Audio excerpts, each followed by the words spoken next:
तुम्हारे बिना मन नहीं लगता, उसके बिना मेरा मन नहीं लगता, फैमिली के बिना यहाँ मेरा बिल्कुल भी मन नहीं लगता, दोस्तों के बिना मेरा मन नहीं लगता। इन जुमलों को गौर से देखो। ऐसे जुमले हम अपने डे टू डे लाइफ यानी रोज़मर्रा ज़िंदगी में ज़रूर बोलते या सुनते हैं दूसरों से। ऐसे जुमले हमें रोज़ बोलने या सुनने को मिलते हैं अपने डे टू डे लाइफ में। इन जुमलों के लिए इंग्लिश का ये स्ट्रक्चर यूज होता है। Let me explain. Subject plus don't या डजंट या डिडंट।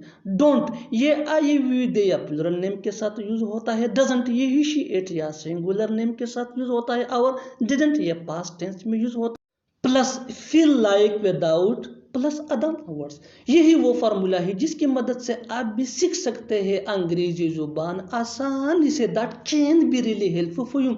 आगे डिटेल से समझाता हूँ मिसालों से। Here are some example for better understanding. So watch this video till to end. इस वीडियो को स्किप मत करना। अच्छी तरह समझने के लिए इसको एंड तक जरूर देखना। तुम्हारे बिना मन नहीं लगता बिल्कुल डेली लाइफ का एक कॉमन सेंटेंस है। तुम्हारे बिना मन नहीं लगता। I don't feel like without you. I don't feel like without you. उसके बिना मेरा मन नहीं लगता। I don't feel like without her. I don't feel like without her. Family के बिना यहाँ मेरा बिल्कुल भी मन नहीं लगता। I don't feel like here without my family.